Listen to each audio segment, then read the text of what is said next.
Viewers, तो आज का जो मेरा व्लॉग है वो है फुल ऑफ कुकिंग के रिलेटेड। आज मैं करने लगी थी फ़िश की मैरिनेशन। मामा की तरफ आई हुई हूँ तो जी यहाँ पे जो है बाबा और उनको मेरी जो है ना फ़िश जो है ना मैरिनेट की भी वो बहुत अच्छी लगती है। और मुझे हर दफ़ा ये कहते हैं, जब भी मैं आती हूँ ना तो मैं कहती हूँ यार मम्मा की तरफ तो रिलैक्स करने आई थी, यहाँ पे भी काम। लेकिन नहीं, जब एप्रिसिएशन मिलती है ना कि नहीं इल्फा फ़िश तुमने वाकई बहुत मज़े की बनाई है रेस्टोरेंट से, मतलब मैं अपने मुंह मियाँ मिट्ठू नहीं, बस मैं आपको बता रही हूँ कि ना ये व्यूज़ मुझे मिलते हैं। तो मैंने सोचा कि क्या पता मेरी व्लॉग या मेरा कोई देख के आप लोगों का भला हो जाए है, तो मैंने कहा चले वीडियो शेयर करते हैं। तो आज मैं ना फ़िश की मैरिनेशन करूँगी, तो उसमें मैं बता रही हूँ आपको कि मैं ग्रिल फ़िश बनाऊँगी, कोयलों पे बनाऊंगी, मतलब कि ना उसको ग्रिल में रख के कोयलों में, और उसकी कटिंग वगैरह मैं आप चले ज़्यादा बोलने बगैर ना मैं आपको वीडियो स्टार्ट करवाती हूँ। जैसे मैंने आपको बताया है कि जी ये जो फ़िश है ना ये इस तरह की बाबा लेके आए थे, और मैंने स्पेशल क्या कि ना इसके कट्स रखवाए हैं। कट्स आपको सारे नज़र आ रहे होंगे, और ये ऐसे ही दो पार्ट्स जो होते हैं ना, एक पूरी फ़िश को सेंटर में से जैसे बर्गर ओपन करते हैं कट करते हैं, तो मैं ना अच्छे तरीके से धो के इसको तकरीबन आधे घंटे के लिए, घंटे के लिए ना पानी जो है इसका छोड़ देती हूँ कि ये खुश्क होती रहे अल्लाह के हवाले।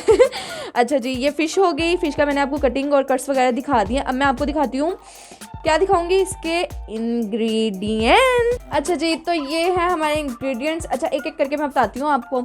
ये जो है ना ये साबुत जो मसाले नज़र आ रहे हैं, इसमें 1 टेबल स्पून मैंने ज़ीरा लिया है, 2 टेबल स्पून जो है मैंने साबुत धनिया लिया है, और 1 टीस्पून जो है मैंने अजवाइन ली है, और 1 टीस्पून ही मैंने मेथी ले ली है। इसमें जो ट्विस्ट है ना वो है मेथी का। ये देखें, अब ये ना इसको मैंने क्या किया, ये सॉरी मैं कैप्चर करना भूल गई, इसको ना मैंने प्री रोस्ट कर लिया तवे के ऊपर रोस्ट करके। ये देखें ये इस तरह की शेप हुई हुई है बड़ी ज़बरदस्त। ये इसको मैंने रोस्ट करके उतार ली है, तो लुक चेक करें इसकी कितनी यम लग रही है। तो इसकी खुशबू ही अलग होती है। मछली की ना जान जो है ना, ये इंग्रेडिएंट्स हैं, ये मेन इंग्रेडिएंट है। अच्छा फिर सेकंड नंबर पे है यहाँ पे मैंने 2 टेबल स्पून जो है मैंने यहाँ पे फ्रेश पिसा हुआ जो है लहसुन अदरक ले लिया है, और यहाँ पे है जी 1 कप के करीब मैंने इमली ली है। उसको मैंने गरम फुल खोलते हुए पानी में मैंने इसको सोक कर दिया था। इसको तकरीबन 5 से 10 मिनट हो चुके हैं, तो इसका मुझे पल्प चाहिए।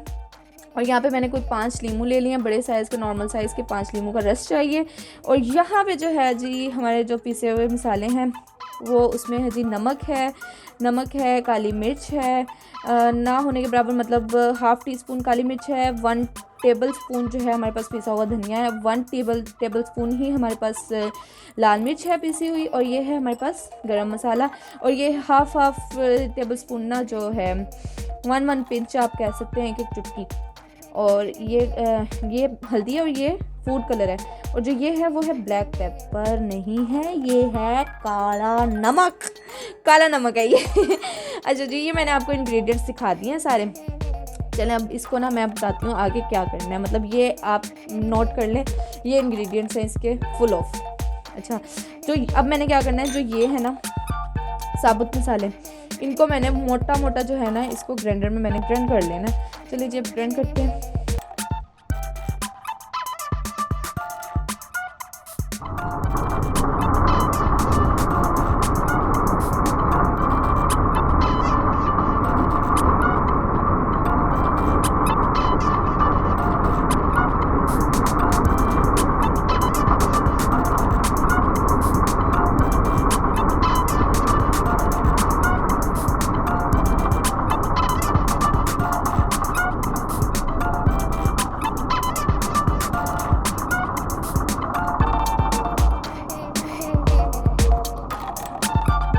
अच्छा मैंने जो है ना इसको ग्राइंड कर लिया, वो स्लोमो में आ गया था इस वजह से मैं आपको दिखा नहीं सकी। इसको मैंने ना जस्ट 2 पोल्स करने हैं, ये इस तरह का दड़ा रखना है बस। ये हमारा जो है वो ग्राइंड हो गया। मैंने खाती कि ऐसा मोटा मैंने रखा है, इसको ज़्यादा वो नहीं करना। क्या करना है, ज़्यादा पीसना नहीं है, पाउडर शेप नहीं बनानी इसकी।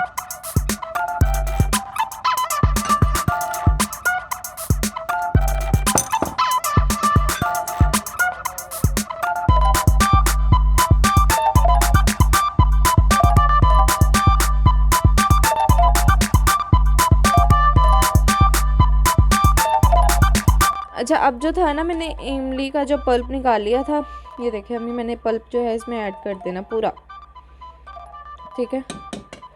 ये पल्प भी ऐड हो गया। अब मैंने जो किया है जी चम्मच की मदद से इसको मैंने अभी यहीं पे मिक्स करना है। अभी मैंने कुछ भी नहीं किया, फ़िश को ना मैंने अभी ऐसे ही छोड़ा हुआ है।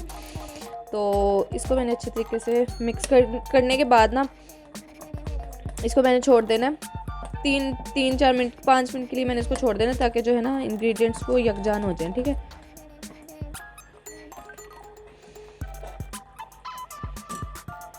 अच्छा जो है मैंने मसाला भी 3 मिनट हो गए हैं उसको, और जो लीमू थे ना वो मैंने स्क्वीज़ कर लिए। अब मैंने यहाँ पे क्या करना है कि जो लीमू जो स्क्वीज़ किए हुए हैं ना, ये रस निकला है उसमें से 4-5 जो लीमू दिखाए थे ना मैंने आपको, उसका ये रस निकला है। तो इसका जो रस है ना हमने बाउल के अंदर, बाउल वाले मसाले में ऐड नहीं करना। वो जो मसाला बना था वो मैंने मिक्सचर बन गया है वो, ठीक है, वो अलग से पेस्ट रखना है। अब जो ये वाला रस होगा ना, लीमू का रस जो होगा ना, ये हम क्या करेंगे मैं बताती हूँ। अच्छा, तो ये फ़िश जो है ना मैंने टोकरी में रखी थी क्योंकि पानी इसका ड्राई करने के लिए। अब ये आपने जब इसके ऊपर लेमन स्क्वीज़ करना है ना, तो आपने क्या करना है कि ना इस तरह की कोई बड़ी परात वगैरह या ट्रे वगैरह ले लेनी है। उसमें ना ये जो पीसेस होंगे ना, इस तरह से पहले ये रखा। अच्छा, अब ये जो था ना इसका फुली वो इसको हो गया है, एब्जॉर्ब हो गया इसमें लेमन जूस दोनों साइड्स में। मैंने 5 मिनट के लिए इनको छोड़ा था। तो अब क्या करना है, 5 मिनट के लिए छोड़ा, सॉरी 3 मिनट के लिए छोड़ा था। अब क्या करना है, जो ये मिक्सचर है ना जो हमने बनाया था सारे इंग्रेडिएंट्स को मिक्स करके, ये वाला मिक्सचर जो तो है ना हमने इसमें ऐड कर देना है। वो करना कैसे ऐड, इसके ऊपर तो हम सिंपली ऐसे ही ऐड कर देंगे। अच्छा, दूसरी जानिब ये इस पर क्या करना है कि इस तरह से हमने ना मसाला रखना है। ठीक है, इसको थोड़ा सा ना हमने टाइम लगा के मसाला वो ना अब्जॉर्ब करवाना है। ये देखें इस तरह से ना, इसके लिए चाहिए ब्रश से ना आपने इसको अच्छे तरीके से ब्रश ले लें, या वो हाथों पर ग्लव्स पहन के भी ना वो होने लग जाती है, क्या उसको कहते हैं, एलर्जी हो जाती है, बड़ी गंदी जलन होती है। तो उसकी वजह से ना मैं ब्रश यूज़ करती हूँ, या फिर ज़्यादा एक्सट्रीम हो तो हैंड्स पे ग्लव्स चढ़ा के, तो उसकी मदद से ना फिर इसके अंदर फिंगर्स की मदद से आप इसके अंदर ना मसाला अच्छे तरीके से अब्जॉर्ब करवाएं। ये देखें,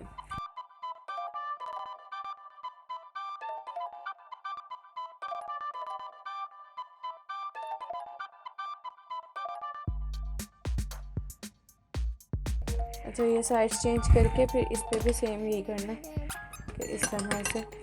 अच्छा, इसमें मैं आपको बताऊं, जो बेसन मैं ना बेसन भी लगाती हूँ, बेसन की भी हल्की सी इसी तरह पानी में मिक्स करके बेसन की भी वो कोटिंग करती हूँ। लेकिन बेसन आपके लिए बिल्कुल ऑप्शनल है। जो जिस मेथड से मैं लगाती हूँ ना उसमें ना पता क्या होता है कि उसमें ना बेसन प्रोमिनेंट नहीं होता है। एक तो होता है ना लोगों ने पकौड़े की तरह बेसन लगाया हुआ होता है, तो इसमें ना ये नहीं होता है। मैं जिस तरह ना जैसे कॉर्नफ्लोर वो होता है ना, चिप्स पे कॉर्नफ्लोर, फिंगर चिप्स पे कॉर्नफ्लोर लगाते हैं, इस तरह से मैं लगाती हूँ, तो बड़े मज़े का लगता है। तो मैं अभी ना ये होगी है, तो मैं अब आपको बताती हूँ इसका नेक्स्ट मरहला ना। ये बाउल खाली हो गया, इसी में हमने जो है ना बेसन ऐड कर देना है। मैं बताती हूँ बेसन हमने किस तरह से इसके ऊपर मैरिनेट करना है। बेसन से ना ये होगा कि क्रंच आ जाएगा इसके ऊपर ना, थोड़ी सी खस्ता पना जो होता है ना, खस्ता सी हो जाएगी, ये क्रिस्पी हो जाएगी हमारी मछली। अच्छा जी, इस तरह करके जैसे बटरिंग करते हैं ना, ऐसे करके ना ऐसे हम मक्खन लगाते हैं, जैसे दुकानदार हमें लगाते हैं कि ये चीज़ चल जाए। अच्छा, अब जो है इन दोनों का मसाला लग गया। अब ना हम क्या करेंगे, इसी बाउल में मैं आपको 1/2 कप मैं बेसन लूँगी और थोड़ा सा 1/3 कप 1/4 कप पानी डाल के ना उसका मिक्सचर बनाने लगी हूँ। अच्छा, ये मैंने आपको इसकी क्वांटिटी बता दी थी। ये ना इसकी कंडेंसिटी मैं आपको दिखा दूँ, जैसे दिखा देती हूँ फिलहाल। ये कंडेंसिटी है इसकी, इतना मोटा भी नहीं है, इतना पतला भी नहीं है, लिक्विड सा रखना है इसको। अच्छा, तो अब क्या करना है, ये हमने लगा दिया था इसी बाउल में। मैं इसलिए कर रही हूँ कि जो रिमेनिंग मसाला होता है ना वो इसी में हो जाता है। वो नहीं कि भाई अब हम एक बाउल लेंगे उसमें ये डालेंगे वो डालेंगे, ये वाली काम नहीं मैं कर रही। देसी जुगाड़ जो होता है ना, एक कैजुअल जो घर में हम जो काम करते हैं वो इसी काम से, इसी तरह ना हमने हल्का सा ये इसके ऊपर कर दिया। और जो रिमेनिंग मतलब इसकी कोटिंग में अब आपको दिखाती हूँ कि कैसी होगी। और जो होगा ना अभी ना ये इस तरह से इसके ऊपर करते ना, मैं ना वो बिहाइंड द कैमरा वो कर लेती हूँ, मैं अकेले रिकॉर्ड कर रही हूँ ना व्लॉग, तो इस वजह से थोड़ी सी मुझे मुश्किल हो जाती है, आपके सामने मैं बर्तन साफ़ नहीं कर पा रही। अच्छा, तो अब मैं ना बर्तन भी साफ़ कर लेती हूँ, रिमेनिंग जो उसके अंदर है ना वो भी कर लेती हूँ। अच्छा, अब इसका भी सेम यही करना है, इस तरह से ना इसको भी स्प्रेड कर लेना, इसका भी सेम यही करना है, इस तरह से ना इसको हमने स्प्रेड कर लेना साइड्स चेंज करके इसका भी हमने जिस तरह इसको जगड़बंद किया था ना, हिलाया था, वैसे ही हमने इसको भी पलटा दे देना। ठीक है, अब मैं दिखाती हूँ। अच्छा, तो अब हमने बेसन जो डाला था वो भी हमारा डन हो गया है। ये इस तरह की लुक आ जाती है इसकी, मतलब इसमें लग नहीं रहा है कि बेसन डला हुआ है, लेकिन वो क्रिस्पीनेस आ जाती है।